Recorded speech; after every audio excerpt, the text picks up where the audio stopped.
ওয়ালাইকুম সালাম। হ্যাঁ বাবা, একটা গোলাপ নেন। আরে বাবা, আমি তো একলা আইছি, আমার এনে কেউ নাই, আমি ফুল দিয়ে কি করবো? নেন, আমরা খাই না খাই সারাদিন এই মাঠে পড়ে থাকি, একটা গোলাপ নিলে অনেক উপকার হবে। ফোনটা বেশি কোনো মতো ডাল ভাতও খাইতে পারি না, এমন পরিস্থিতি।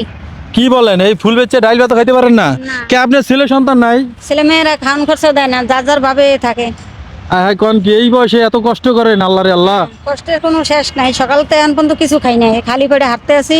কাস্টমার ফুল নেয় না, ঝাড়ি মারে, কয় বাসায় কাজ করো, হ্যাং ত্যাং ব্যবহার খারাপ করে, অনেক তো বাসায় কাম করে বেচা বেচা কিনা করাই তো ভালো হিসেবে। হ্যাঁ, তো নেয় না। কেউ নেয় না? না। তো আপনার একটা ভিডিও করতেছি আমি, এই ভিডিওটা কি ছাড়া যাইব? হ্যাঁ, সারা যাবো। যদি কেউ দেখে, কেউ যদি সাহায্য করতেছে আপনাকে, কিভাবে করবে? আমার নাম্বার নেবেন? নাম্বার মুখস্থ আছে? হ্যাঁ, আচ্ছা বলেন তো নাম্বারটা। 01779638875। তো দর্শক, নাম্বারটা দিয়ে দিলাম খালার, আপনারা যেটুকু পারেন একটু সাহায্য সহায়তা করেন। আর যদি জিয়া উদ্যান আসেন, অবশ্যই এই খালার থেকে ফুল নেবেন।